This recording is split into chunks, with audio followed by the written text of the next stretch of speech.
Des sociétés étrangères qui proposent leurs services de gestation pour autrui, il en existe des dizaines sur Internet, en anglais pour la plupart.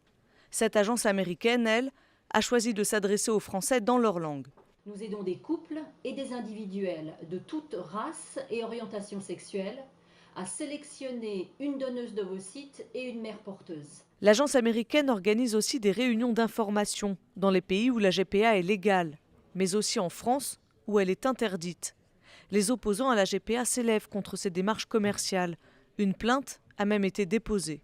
Qu'une société américaine tente de faire le forcing sur la France, ça nous inquiète bien sûr, mais on a quand même confiance dans les autorités de notre pays et dans le système parlementaire qui pour le moment tient bon. Pour les défenseurs de la gestation pour autrui, qui militent pour l'ouverture du débat, cette plainte relève de l'hypocrisie. Aujourd'hui, avec Internet, vous imaginez bien que personne ne se limite à des aspects purement géographiques. La pire des choses, c'est de laisser les gens dans la clandestinité, c'est de faire en sorte que rien n'apparaisse au grand jour. Comment voulez-vous après être dans des démarches qui soient respectueuses de toutes les personnes parties prenantes à une GPA si on ne permet pas d'avoir un éclairage et une transparence sur ces pratiques? Selon le ministère de la Justice, les poursuites contre l'agence américaine ne sont pas possibles car il ne s'agit que de réunions d'information.